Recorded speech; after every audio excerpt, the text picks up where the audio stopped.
warahmatullahi wabarakatuh. Marilah kita pertama-tama memanjatkan puja dan puji syukur kita kehadirat Allah Subhanahu wa taala dan junjungan kita Nabi Agung, Nabi besar, yaitu Nabi Muhammad SAW, yang bagaimana beliau telah menuntun kita dari zaman kegelapan menuju zaman yang terang benderang ini, yaitu berupa ajaran-ajaran agama dan ad-dinul Islam.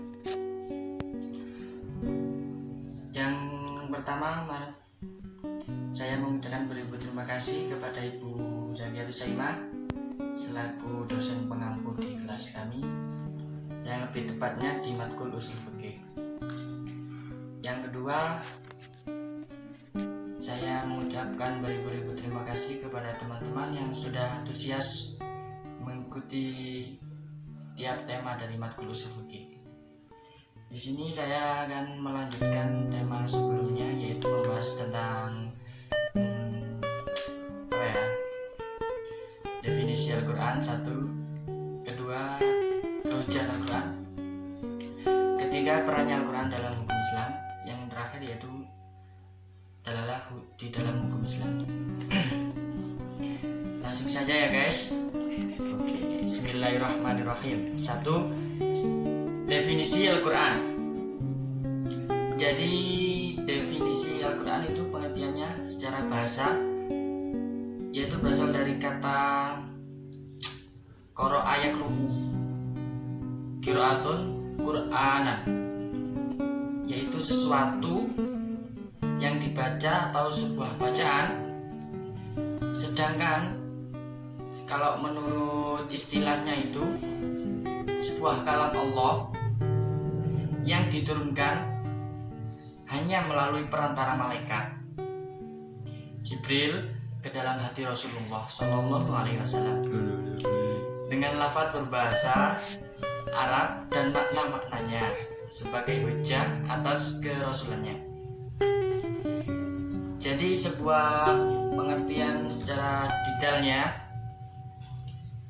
Al-Quran itu sesuatu yang atau bacaan itu diturunkan hanya melalui perantara malaikat Jibril ke dalam hati sang baginda Rasulullah dengan lafal yang Arab dan makna-maknanya, gitu ya. Yang kedua yaitu tentang kehujahan Al-Quran guys. Hujjah atau hujjat ini ya, di dalam bahasa Arab itu al-hujjah, yaitu sebuah istilah yang banyak digunakan di dalam Al-Quran dan literatur Islam yang bermakna tanda, bukti, dalil, alasan, atau argumentasi guys. Nah, sehingga kata kerja atau berhujjah ini diartikan sebagai memberikan alasan-alasan, dan kadangkala itu gimana ya, kata al-hujjah itu disinonimkan gitu dengan kata burhan, yaitu argumentasi yang valid sehingga dihasilkan sebuah kesimpulan yang dapat diyakini dan dapat dipertanggungjawabkan guys akan kebenarannya. Hujjah ini juga bisa diartikan dalam bahasa, yaitu artinya keterangan, alasan, bukti, tanda, dalil, atau argumentasi. Sebagaimana yang dijelaskan dalam Al-Quran, Allah Ta'ala berfirman, Qul falillahil al-hujjatul balighah falau sya' lahaddakum ajma'in, yang artinya, katakanlah, Allah mempunyai hujjah yang jelas lebih kuat, maka jika dia memberi petunjuk kepada kamu semuanya. Quran Surat Al-An'am ayat 149. Dalil Al-Quran tentang hujjah ini adalah hujjah bagi umat manusia dan hukum-hukumnya, merupakan suatu undang-undang yang wajib gitu guys. Mereka ikuti adalah bahwa Al-Quran dari sisi Allah dan disampaikan kepada mereka dari sisi Allah melalui cara pasti atau qat'i, dan tidak ada keraguan mengenai kebenarannya. Sedangkan bukti bahwa Al-Quran itu dari sisi Allah adalah sebuah kemukjizatan dalam melemahkan umat manusia untuk mendatangkan semisal Al-Quran. Yang selanjutnya mari kita bahas tentang perannya Al-Quran dalam pembentukan hukum Islam, yaitu sebagai dasar dalam pembentukan hukum Islam dan sebagai patokan. Jadi perannya Al-Quran itu dalam sebuah pembentukan Islam yaitu sebagai patokan, sebagai dasar pembentukan sebuah hukum Islam. Ya, ada 4 landasan ulama dalam pengambilan atau pembentukan hukum Islam, yaitu 1. Al-Quran. Ini tentang landasan patokan ulama yang dijadikan patokan sebagai ulama. 1. Al-Quran. Yang tadi Al-Quran pengertiannya adalah wahyu Allah yang turunkan kepada Nabi Muhammad melalui malaikat Jibril secara beransur-ansur.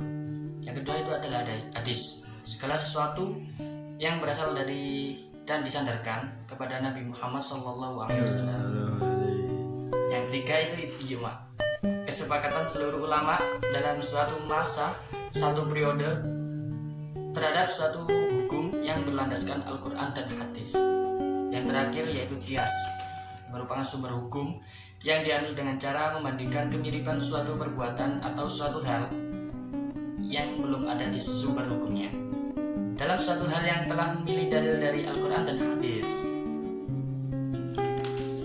Di lain itu selanjutnya ada pun cara ulama yang menjelaskan hukum yang terkandung di dalamnya.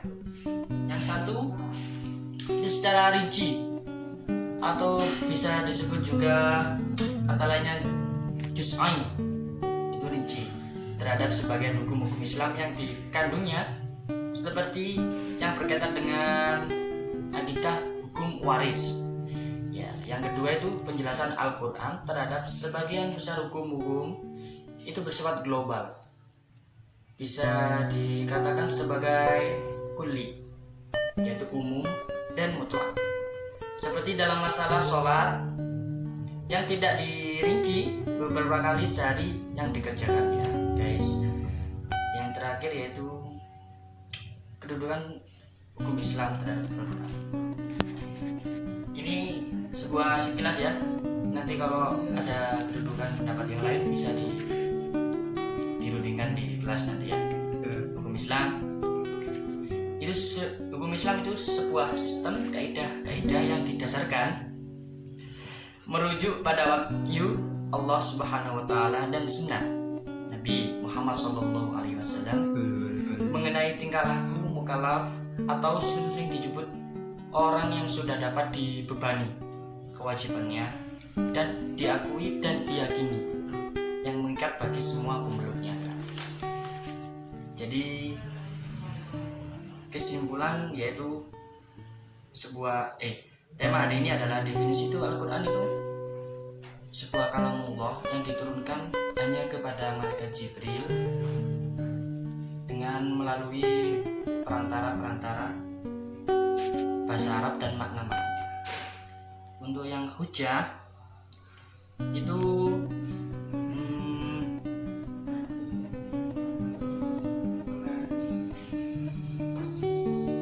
banyak digunakan dalam Al-Quran dan literatur Islam yang bermakna tanda bukti ya, sebagai tanda bukti dalil itu hujjah ya. Udah demikian, kalau teman-teman ada yang pendapat lain gitu besok bisa dirundingkan lagi di kelas ya. Saya punya satu kata-kata penyemangat untuk kalian semua. Apa tuh?